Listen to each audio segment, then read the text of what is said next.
ਸਤਿ ਸ਼੍ਰੀ ਅਕਾਲ ਦੋਸਤੋ, ਸਵਾਗਤ ਸਾਰਿਆਂ ਦਾ ਜਿਹੜੇ ਵੀ ਇਸ ਵੇਲੇ ਸਾਡੇ ਪ੍ਰੋਗਰਾਮ ਨੂੰ ਦੇਖ ਰਹੇ ਨੇ। ਮੈਂ ਤੁਹਾਡਾ ਦੋਸਤ ਕੁਲਦੀਪ ਹਾਜ਼ਰ ਹਾਂ ਵੈਸਟਰਨ ਓਵਰਸੀਜ਼ ਤੋਂ ਪ੍ਰਦੀਪ ਬਾਲਿਆਨ ਜੀ ਨੂੰ ਅੱਜ ਸੱਦਾ ਦਿੱਤਾ ਗਿਆ।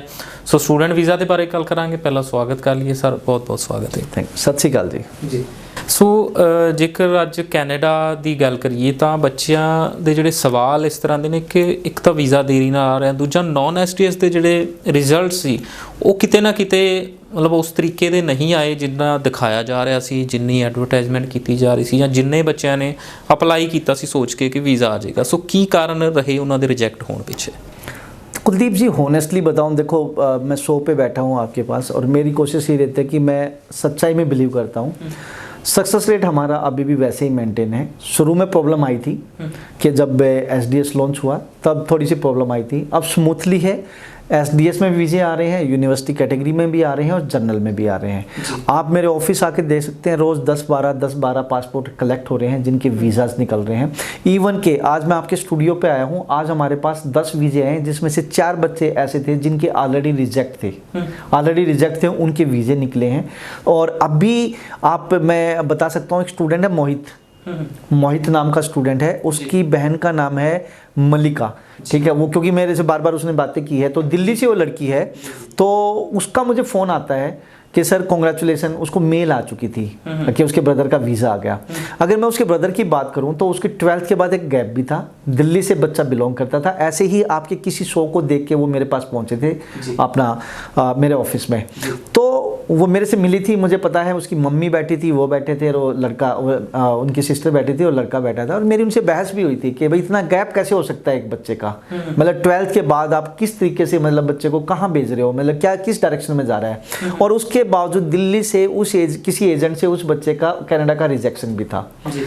आज उस बच्चे का वीज़ा भी आ गया है और वो कनाडा जाने के लिए मतलब उसकी तकरीबन आज, बल्कि आज ही मुझे उसका फ़ोन आया कि भैया मैंने अपनी टिकट करा ली है, तो 1 या 2 जनवरी को वो जा रहा है। 8 या 9 जनवरी को उसकी क्लास स्टार्ट है।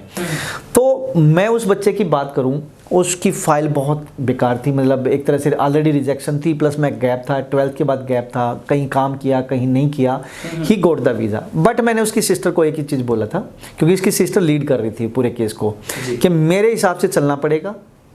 मैं जिस यूनिवर्सिटी जिस कॉलेज में डालूंगा मैं वीज़ा ले सकता हूँ। अगेन मैंने उसका वीज़ा लिया, डिप्लोमा उसका रिजेक्शन था, बैचलर्स में वीज़ा लिया। उसका टोरंटो की तरफ से रिजेक्शन था, तो मैंने उसको स्कोशिया की तरफ, नोवा स्कोशिया की तरफ ले गया। तो ऐसे न्यू फाउंडलैंड, डेब्राडोर में डाल दो, यूकॉन साइड में डाल दो, तो बच्चों के वीज़ाज निकलते हैं। उनकी सिस्टर का फ़ोन आया कि सर कॉन्ग्रेचुलेसन, मेरे भाई का वीज़ा आ गया। इवन के ऑफिस आवर के बाद की ये बात थी कि उनकी मेल आई थी। तो अब वो पासपोर्ट भी कलेक्ट करके जा चुके हैं। इतना बढ़िया डिब्बा वो देखे कि मुझे ड्राई फ्रूट का, मतलब बड़ा अच्छा लगा कि ऐसे से मीन्स लाइक ये कहना चाहूँ तो मैं, मतलब ये दुआएं हैं और काम करने का तरीका है।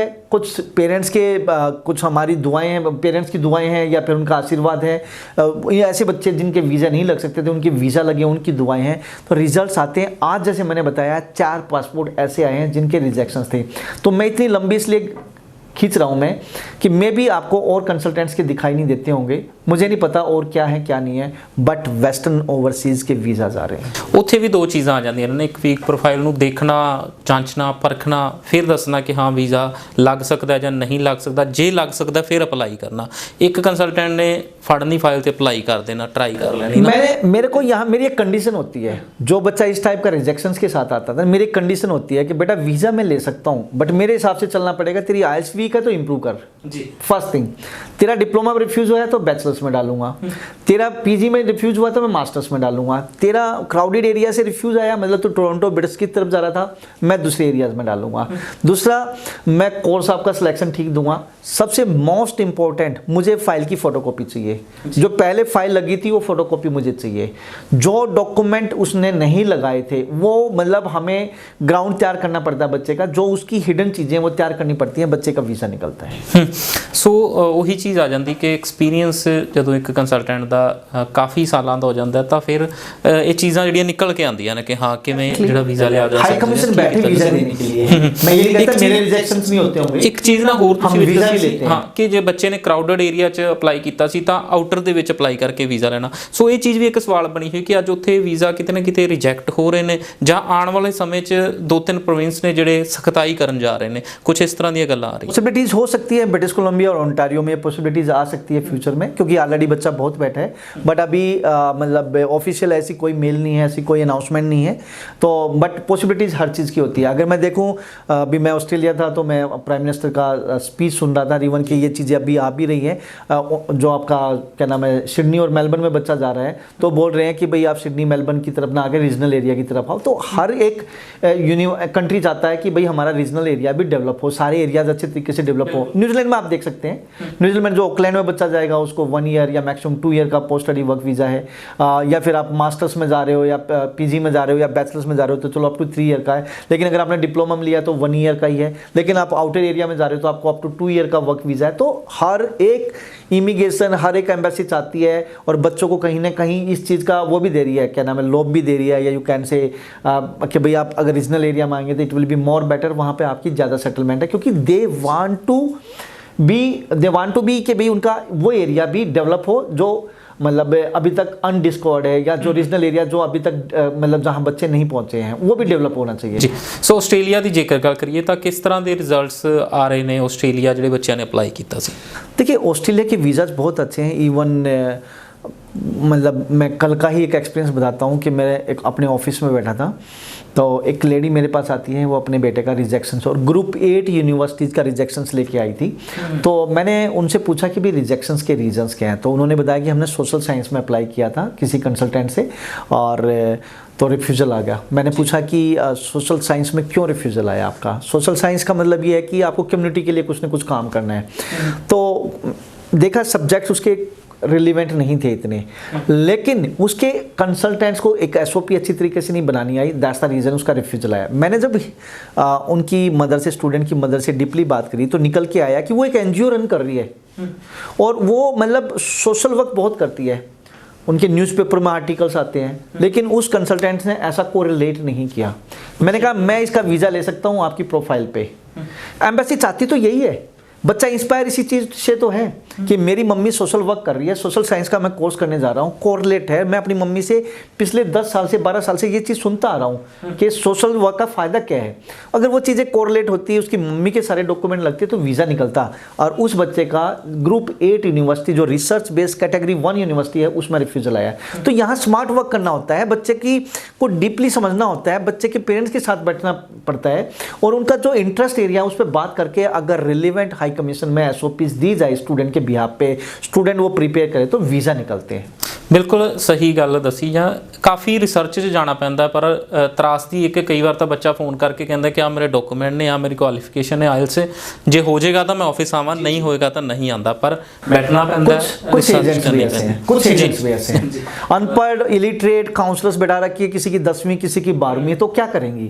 अरे कम से कम काउंसलर्स की कम्युनिकेशन स्किल्स हो, काउंसलर्स ऐसी हो जो ग्रेजुएट हो, काउंसलर ऐसी हो जो सेल्फ स्टडी की हो। मेरे यहाँ पे टास्क मिलता है हर काउंसलर्स को, हर स्टाफ को, कि मुझे जितने भी ऑस्ट्रेलिया, कनाडा, न्यूजीलैंड, यूरोप जो कंट्रीज़ हैं उनके पूरे रिसर्च आप करके दोगे मुझे, किस प्रोविंस के क्या रूल्स हैं और क्या नाम है, कौन सा कोर्स कहाँ कोरिलेट हो सकता है, ये सारी चीज़ें रिसर्च होंगी तब भी होगा। एक सर मैं बोलना चाहूँगा कि हमारे 2 अनाउंसमेंट है, प्लीज़ जरूर सर, समय भी कट रहेगा 2 कि जी हम साउथ कोरिया का सेमिनार लेके आए हैं, कंटिन्यूसली चल रहे हैं। तो 29 तारीख को साउथ कोरिया जो कि बहुत बढ़िया कंट्री है, वुसोंग यूनिवर्सिटी आ रही है। तो साउथ कोरिया जो बच्चा जाना चाहता है वो आ सकता है सुबह 10 बजे जलंधर ऑफिस जो कि AGI बिजनेस सेंटर गड़ा रोड पे हमारा ये सेमिनार हो रहा है वेस्टर्न ओवरसीज के ऑफिस में। और ठीक 2 बजे अमृतसर जो कि मेरा Ranjit avenue B block Aneja tower में ऑफिस है, वहाँ पे सेमिनार हो रहा है। तो जो साउथ कोरिया जाना चाहते हैं वो विदाउट आइल्स भी जा सकते हैं, विद आइल्स भी जा सकते हैं, विद टफल भी जा सकते हैं, विदाउट टफल भी जा सकते हैं। आपका साल का गैप, 2 साल का गैप, 3 साल का गैप चलेगा। आपकी परसेंटेज अच्छी होनी चाहिए। यहाँ 30% से लेके 100% तक स्कॉलरशिप दी जा सकती है। चांस है 29 तारीख को सुबह 10 बजे अमृतसर अपना जलंधर ऑफिस में मिलने का और 2 बजे अमृतसर ऑफिस में मिलने का। तो आपको ऑन स्पॉट एडमिशन दिया जाएगा, स्कॉलरशिप मिलेगी, फंडिंग की जो डॉक्यूमेंट है वो बहुत ईजी है। आपको तकरीबन 18 से 20,000 US$, तकरीबन 14 लाख रुपए के फंड दिखाने हैं। दैट शुड बी, अगर 1 मंथ हो चलेगा। तो हाई वीज़ा सक्सेस रेट है और यूनिवर्सिटी आपको प्रिपेयर करके देगी हर डॉक्यूमेंटेशन, और आपकी वीज़ा सक्सेस रेट हाई रहेगा। इसके अलावा 8 दिसंबर को एक हमारा आइल्स रियलिटी टेस्ट है उन स्टूडेंट्स के लिए जो अब्रॉड जाना चाहते हैं और आइल्स पीटी को देख के घबरा रहे हैं, तो आप आ सकते हैं। रियल इन्वायरमेंट मिलेगा जो कि एक फाइनल एग्जाम का होता है। तो इसमें आईडीपी ब्रिटिश काउंसिल के ऑफिशियल होंगे, प्लस में आईडीपी ब्रिटिश काउंसिल के सर्टिफाइड ट्रेनर होंगे, पियर्सन और कैम्ब्रिज के सर्टिफाइड ट्रेनर होंगे। तो 8 तारीख को वो स्टूडेंट्स जो आइल्स करने की सोच रहे हैं या किसी भी इंस्टीट्यूट्स में पढ़ रहे हैं या बार बार अटैम्प्ट करके फेल हो चुके हैं, सभी स्टूडेंट्स को मैं इन्वाइट करना चाहूँगा, चाहे आप इंडिया में बैठे हैं या ओवरसीज में कहीं पे भी हैं, आप फ्लाइट पकड़ के आइए और रियल एनवायरनमेंट का फायदा उठाइए। 500 एप्लीकेशन फीस है। 7 तारीख तक अपना आप रजिस्ट्रेशन करा सकते हैं। 9115017017 फोन नंबर है, इस पे कॉल करके 9115017017 पे कॉल करके अपनी सीट बुक कर सकते हैं। जो मेरा जो रियलिटी टेस्ट है वो 8 तारीख को चंडीगढ़ सुबह 10 बजे, अमृतसर सुबह 10 बजे, आपका अंबाला सुबह 10 बजे, कुरुक्षेत्र सुबह 10 बजे और करनाल सुबह 10 बजे। तो 8 तारीख को इन 5 ऑफिस में ये आइल्स रियलिटी टेस्ट हो रहा है। अगेन बोलना चाहूँगा, करनाल, कुरुक्षेत्र, अंबाला, चंडीगढ़, अमृतसर, इन 5 ऑफिस में आइल्स रियलिटी टेस्ट है। ऑफिशियल से मिलने का मौका मिलेगा जो आईडीपी और ब्रिटिश काउंसिल से आए हुए हैं।